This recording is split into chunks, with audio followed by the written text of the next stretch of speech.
Bismillahirrahmanirrahim. Assalamualaikum warahmatullahi wabarakatuh. Perkenalkan, nama saya Medi Desma Fatwara, SEMM, sebagai dosen tetap dari kampus Institut Bisnis dan Informatika Kosgoro 1957. Saya juga sebagai dosen tetap di Fakultas Ekonomi. Untuk program studinya adalah program studi manajemen. Peminatan dan konsentrasi saya adalah manajemen keuangan. Pada kesempatan kali ini saya akan memaparkan proses mengajar saya dalam mata kuliah manajemen keuangan. Jadi mata kuliah manajemen keuangan ini kebetulan saya adalah salah satu pengajarnya dan dipercayakan juga dari Kaprodi Manajemen untuk membuat RPS manajemen keuangan, dan saya juga dipercayakan sebagai koordinator mata kuliah untuk manajemen keuangan. Dan untuk mata kuliah manajemen keuangan ini terdiri dari 3 SKS. Untuk bobot atau pembelajarannya 40% teori dan 60% adalah praktek.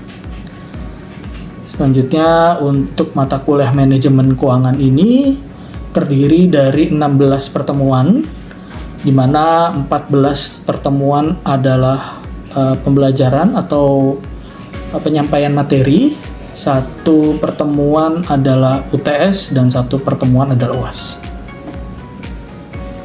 Selanjutnya untuk mata kuliah manajemen keuangan ini memiliki 2 CPL. Yang pertama adalah CPL 6, yaitu lulusan mampu membaca, menganalisis, dan menginterpretasikan laporan keuangan, serta membuat keputusan berdasarkan data keuangan. Selanjutnya ada juga CPL 8 yang berisi menguasai pengetahuan dari konsep tentang manajemen keuangan atau dari dasar-dasar akuntansi, analisis laporan keuangan, kinerja keuangan, dan perencanaan keuangan. Selanjutnya untuk capaian pembelajaran mata kuliah manajemen keuangan adalah mahasiswa mampu memahami laporan keuangan, pengelolaan keuangan perusahaan, resiko dan imbal hasil, serta peramalan dan perencanaan keuangan. Selanjutnya untuk media pendukung pembelajaran, kalau dari saya menggunakan Canva sebagai pengganti PowerPoint supaya tampilan pembelajarannya lebih menarik dan lebih mudah dipahami oleh mahasiswa. Selanjutnya saya juga menggunakan aplikasi Kahoot. Dari aplikasi Kahoot itu saya gunakan untuk mereview mata kuliah sebelumnya dengan cara membuat kuis atau pertanyaan-pertanyaan berdasarkan materi dari pertemuan sebelumnya. Dengan menggunakan Kahoot, mahasiswa jadi lebih senang, lebih tertarik untuk membahas atau mengingat materi sebelumnya. Selanjutnya untuk hitung-hitungan atau untuk perhitungan, saya masih menggunakan papan tulis untuk menghitung dan dan soal-soalnya saya masukkan ke dalam Canva. Dan untuk metode atau cara belajar di manajemen keuangan, karena 60% terdiri dari hitungan, yang saya lakukan adalah pertama saya sampaikan dulu materinya, saya sampaikan pengertiannya, konsepnya. Setelah itu tahapan selanjutnya saya jelaskan rumusnya. Setelah memahami rumusnya saya berikan contoh soal. Setelah itu yang saya lakukan adalah memberikan latihan soal untuk para mahasiswa. Saya lakukan hal tersebut supaya mahasiswa mencoba, karena tanpa mencoba manajemen keuangan akan sulit untuk dipahami. Untuk itu saya minta mahasiswa untuk mencoba mengerjakan soal tersebut, dan setelah mengerjakan soal nanti saya berikan permintaan kepada mahasiswa apabila mereka bisa mengerjakan dan benar di papan tulis, maka saya akan berikan poin, yaitu poin 2 apabila mahasiswa sudah berani mengerjakan tapi yang dikerjakannya salah, maka saya akan berikan poin 1. Dari akumulasi poin-poin tersebut nantinya saya gunakan untuk mengisi poin atau penilaian tugas dari mahasiswa. Mungkin itu adalah pengantar dari saya terkait mata kuliah manajemen keuangan. Setelah ini akan saya paparkan proses mengajar mata kuliah manajemen keuangan di dalam kelas. Saya sudahi dulu pemaparan untuk kali ini. Wassalamualaikum warahmatullahi wabarakatuh. Warahmatullahi wabarakatuh. Oke, sebelumnya perkenalkan, nama saya Medi Wisma Fatwara, SMM. Saya adalah dosen dan pengajar di bidang atau peminatan manajemen keuangan. Pada hari ini pertemuan pertama kita akan pengertian manajemen keuangan. Jadi secara sederhana, manajemen keuangan itu ada beberapa kegiatan. Yang pertama adalah perencanaan. Jadi kita merencanakan, kalau manajemen keuangan sederhana, berarti kita merencanakan uang yang keluar dan uang yang masuk. Nanti uang yang masuk kita rencanakan keluar buat apa. Lalu yang kedua, kita pengorganisasian. Kita organisasi, kita kelompokkan. Kira-kira ini tuh kelompok pengeluaran, ini kelompok penerimaan. Lalu selanjutnya adalah pengarahan. Setelah kita dapat uangnya, mengumpulkan uang, kita arah ini. Pengeluarannya untuk apa? Untuk kebutuhan pokok kah? Untuk jajan? Untuk self reward? Itu maksudnya pengarahan. Yang selanjutnya pengendalian. Kita tahu nih gaji kita UMR, berarti kita harus kendalikan diri. Pengeluaran kita harus sesuai dengan pemasukan. Selanjutnya ini ruang lingkup atau cakupan manajemen keuangan. Manajemen keuangan itu lingkupnya ada beberapa, yaitu pertama pengurusan investasi. Jadi kalau kita mau berinvestasi, kita kan punya uang lebih, kita punya penerimaan, punya pengeluaran, ada sisanya nih. Nah sisanya diapain? Sisanya adalah investasi, masuk ke pengurusan investasi. Lalu yang kedua, keputusan pendanaan itu berkaitan dengan cari uangnya di mana. Perusahaan kan punya pengelolaan uang, nah ada yang tugasnya nanti keputusan pendanaan, dia tugasnya nyari dana, nyari modal. Entah itu dia dari utang, dari saham, atau dari lain sebagainya. Selanjutnya adalah perencanaan keuangan, perusahaan merencanakan penerimaan dan pengeluaran uang. Selanjutnya adalah pengendalian keuangan, dan terakhir membuat laporan uang. Selanjutnya ada peluang karir bagi yang belum masuk di bidang keuangan. Ada beberapa peluang karir yang terbuka lebar buat lulusan atau mahasiswa yang nanti lulus di bidang keuangan. Yang pertama ada pegawai lembaga keuangan. Biasanya memang di dunia keuangan. Entah itu bisa perusahaan pembiayaan, lalu perusahaan yang berkaitan dengan keuangan lainnya, perbankan, asuransi, dan lain sebagainya. Investor, mungkin jarang yang tahu bahwa yang bidang keuangan tuh praktek langsungnya apa? Investasi. Dia investor, dia berinvestasi, dia sudah mau praktekkan ilmunya. Lalu ada konsultan keuangan, konsultan pajak, konsultan keuangan biasanya memberikan jasa kepada perusahaan atau pribadi terkait pengelolaan keuangan. Nah, saya mau gini, Pak, saya ini gajian tapi pinjol jalan terus. Harus gimana supaya uang saya tetap sisa dan saya tidak harus melakukan pinjol untuk kebutuhan sehari-hari. Itu ada konsultan keuangannya. Lalu ada analis keuangan. Dia menganalisis perusahaannya baik atau tidak buat investasi. Dan manajer keuangan itu adalah bidang middle up atau tengah atas di manajemen. Lalu ada perusahaan syariah yang sekarang berkembang berkaitan dengan keuangan syariah. Itu yang sedang banyak diterapkan karena dianggap bahwa sistem syariah, sistem keuangan syariah itu paling adil dan transparan. Makanya sering diadaptasi di perusahaan-perusahaan.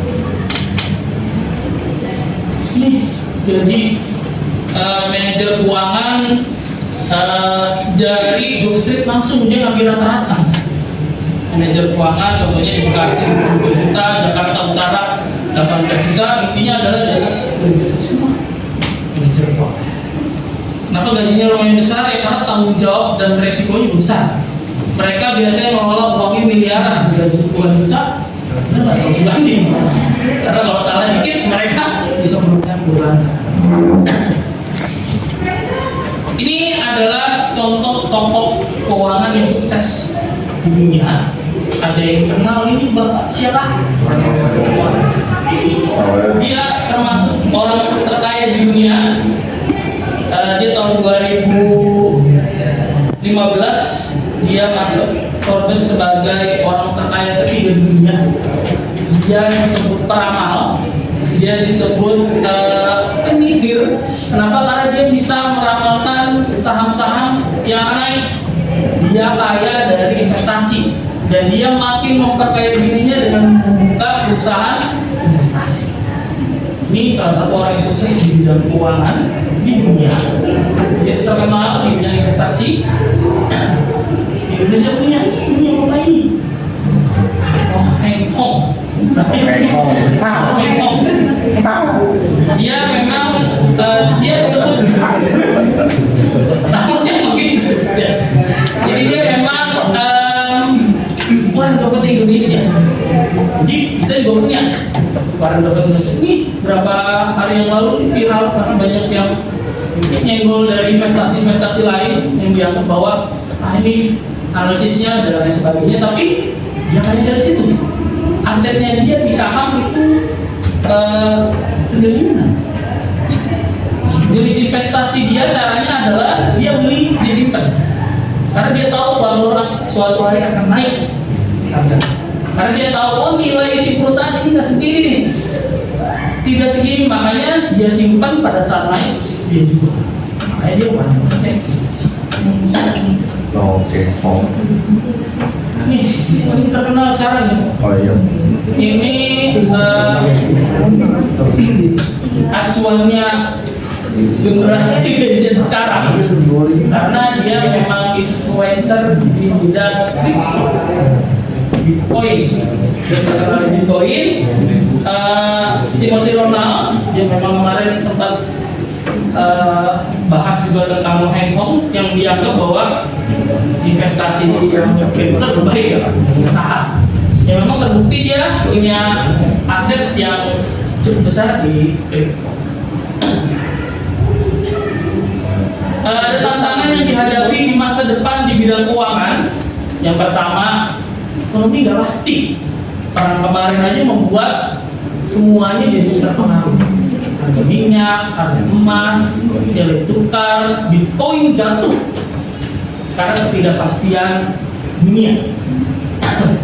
Lalu digitalisasi dan teknologi finansial, seperti yang kita tahu sekarang, cabang bank itu kalau kalian tahu makin sedikit. Bahkan sekarang ada bank yang nggak punya cabang, bank digital. Bank-bank itu dia nggak punya cabang, dia cuma punya pusat, dia buka cabangnya malah di Indomaret atau Alfamart. Yang dia transaksinya malah di Indomaret atau Alfamart. Lalu manajemen risiko yang lebih kompleks, perubahan kebijakan ekonomi Indonesia, contohnya pajak. Pajak yang berubah, mempengaruhi atau membuat kita lebih sulit melangkah di bidang keuangan. Daya beli menurun, daya beli kita menurun. Kemampuan kita membeli turun, tapi kebutuhan banyak tidak. Jadinya itu yang keliru. Lalu literasi keuangan yang rendah. Literasi itu adalah pemahaman kita tentang bidang keuangan, tentang perbankan dan sebagainya. Lalu ini adalah identifikasi passion dan potensi yang relevan dengan bidang keuangan. Biasanya dilihat saya nyaman atau enggak di keuangan itu dilihat dari saya kayaknya lebih seru atau lebih senang kalau begitu. Kalau sama angka saya pengen banget coba walaupun gagal. Saya pengen banget memecahkan apa sih sebenarnya hasil dari soal ini. berarti udah mulai tertarik di bidang keuangan. Lebih gampang dijelasin pakai angka dibandingkan pakai cerita atau penjelasan. Itu mulai masuk ke bidang keuangan, terus sudah mulai menerapkan manajemen keuangan di sehari-hari. Biasanya aduh Pak, saya minus terus, tapi sekarang saya sudah mulai punya sisa uang. Saya bisa jajanin, saya bisa self reward dengan uang yang saya simpan. Tapi udah mulai menerapkan itu. Ini adalah penilaian nanti yang akan kita jalan selama 1 semester. Ada sikap dan kehadiran. Bukan cuma hadir dan bersikap baik aktifan maupun dalam penyampaian pendapat dan saran.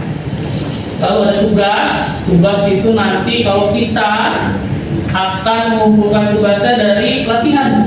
Nanti kita buat kelompok, lalu nanti kita akan belajar materi yang nanti ada hitungan. Kalau bisa maju, itu poin yang akan kalian dapat untuk mengisi nilai tugas.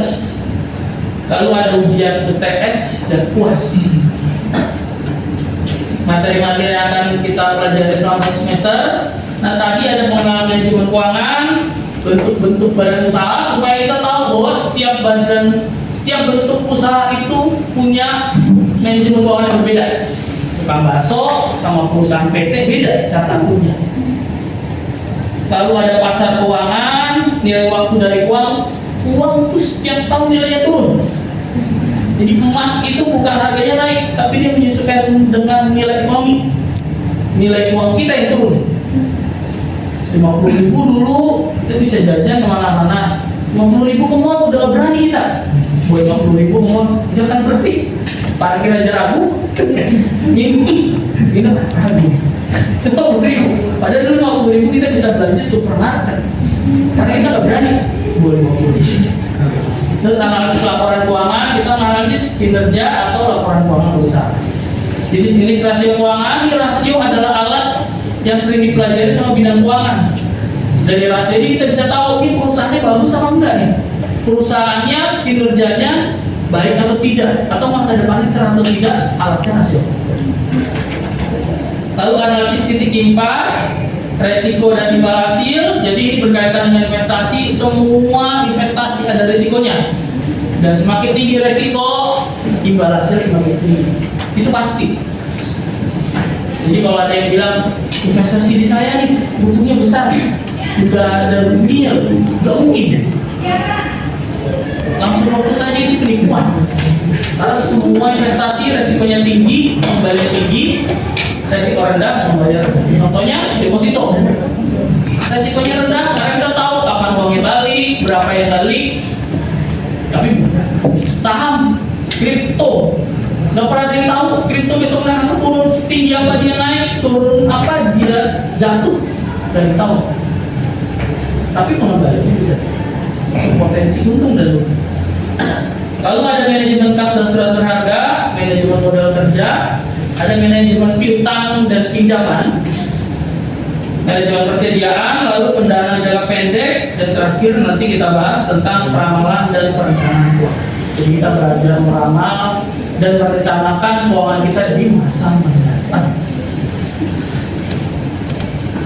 Lalu untuk konklusinya, bidang keuangan itu menjanjikan lapangan pekerjaan yang beragam dan potensi pendapatan yang besar. Tetapi harus didukung dengan kompetensi yang baik dan update menyesuaikan dengan kondisi teknologi dan kebijakan yang terbaru. Kenapa? Karena keuangan sekarang itu update terus. Sekarang semua serba digital. Dulu nggak ada yang pernah terpikir bahwa kita tuh nggak perlu pakai dompet lagi, karena semua udah digital. Sekarang trennya udah berubah. Kita lebih takut ketinggalan handphone daripada ketinggalan dompet.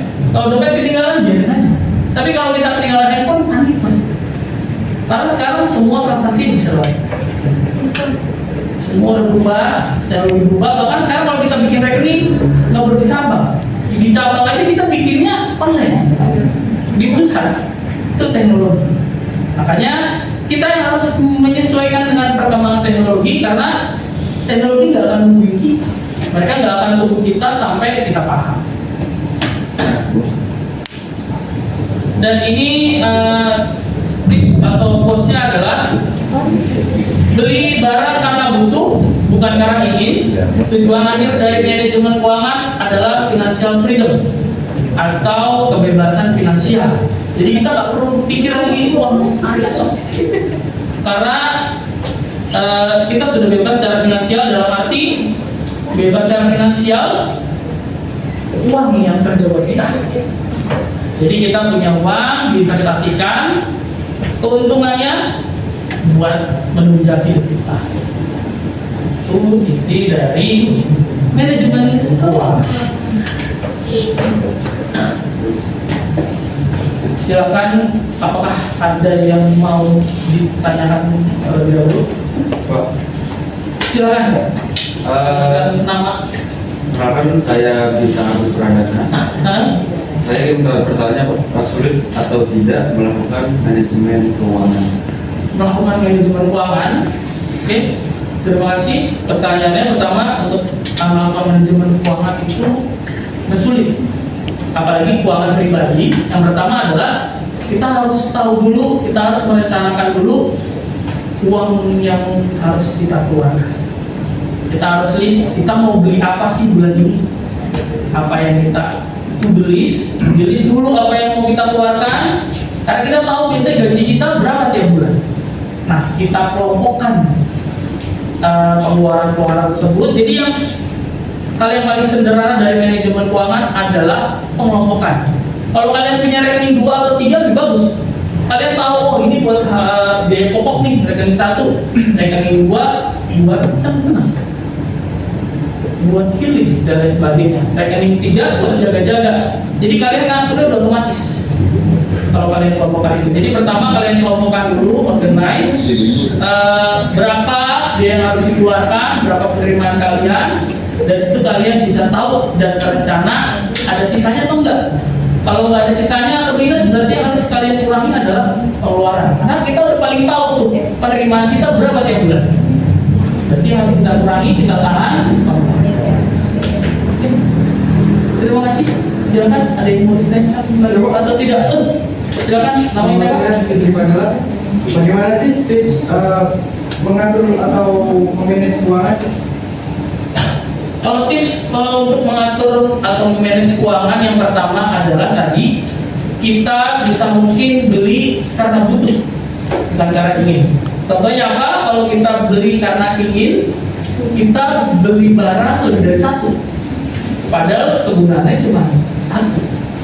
Misalnya kita jam itu kan kegunaannya cuma 1, tapi kita bisa beli 2, 3. Jadi kan bukan karena butuh, karena ini. Sepatu, kita sepatu cuma 2, pakainya sama. Cuman kadang kita beli 2 atau 3 bukan karena butuh, tapi karena ini. Makanya itu kita harus pertama kelola pengeluaran dulu, karena kita paling tahu uang yang kita dapat cuma 1 sumber atau 2 sumber, itu aja. Jadi harus kita kelola dalam pengeluaran. Setelah kita kelola pengeluaran, kalau ada sisanya berusaha untuk coba investasi.